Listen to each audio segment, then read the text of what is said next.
नमस्कार मित्रांनो, ज्या पत्रिकाधारकांनी ई-केवायसी प्रक्रिया पूर्ण केली नाही त्यांना यांचे रेशन कार्ड येत्या 1 ऑक्टोबरपासून बंद होणार आहे. म्हणजेच 31 सप्टेंबरपर्यंत राशन कार्ड धारकांनी ई-केवायसी करणे बंधनकारक आहे. घरात किती सदस्य आहे, एखादा सदस्याचा मृत्यू झाला आहे का,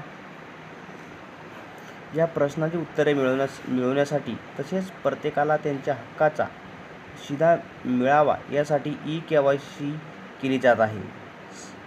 सर्वात अगोदर तुम्हाला ई-केवायसी करण्याची गरज आहे की नाही हे तपासावे लागेल. त्यासाठी तुम्हाला मेरा राशन हे ॲप डाउनलोड करावे लागेल. त्यानंतर तुम्ही तुमचे ई-केवायसीचे स्टेटस तपासू शकता. बघा, सर्वात प्रथम प्ले स्टोअरला जा.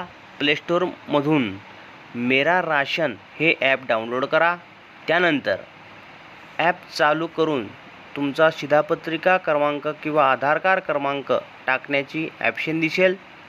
आधार कार्ड किंवा शिधापत्रिका म्हणजेच राशन कार्ड यापैकी कोणताही एक क्रमांक टाकून सबमिट करा. या बटनावर क्लिक करा. त्यानंतर आधार सेंडिंग या ऑप्शनवर या. त्यानंतर तुमच्या कुटुंबातील सदस्याच्या नावापुढे आधार सेंडिंग येस किंवा नो असा ऑप्शन दिसेल.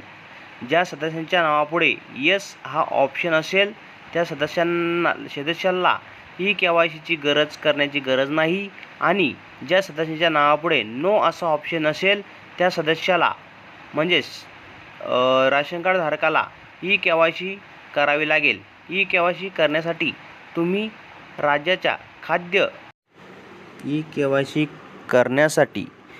राज्याच्या खाद्य पुरवठा विभागाच्या अधिकृत संकेतस्थळाला भेट द्यावी लागेल. चॅनलवर नवीन असाल तर सबस्क्राईब करा, लाईक करा, शेअर करा, कमेंट करा. नमस्कार.